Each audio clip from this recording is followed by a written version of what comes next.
اے رمضان المبارک میں ہکڑی رات ہے جیکا انتہائی بابرکت رات ہے. ان رات جو نالو ہے لیلۃ القدر. ان رات جو نالو ہے لیلۃ القدر. اللہ جے قرآن آوازو ڈنو انا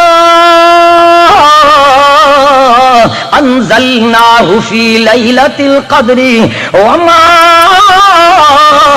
ادراک ما لیلۃ القدر لیلۃ القدر خیر من الف شہر تنزل الملائکۃ والروح فیہا بإذن ربہم من کل امر سلام ہی حتی مطلع الفجر. لیلۃ القدر والی رات ذرا مقام تا ملاحظہ کیو, منزل تا ملاحظہ. چین راتن کے خدا بابرکت بنایو, چین راتن کے خدا بابرکت بنایو.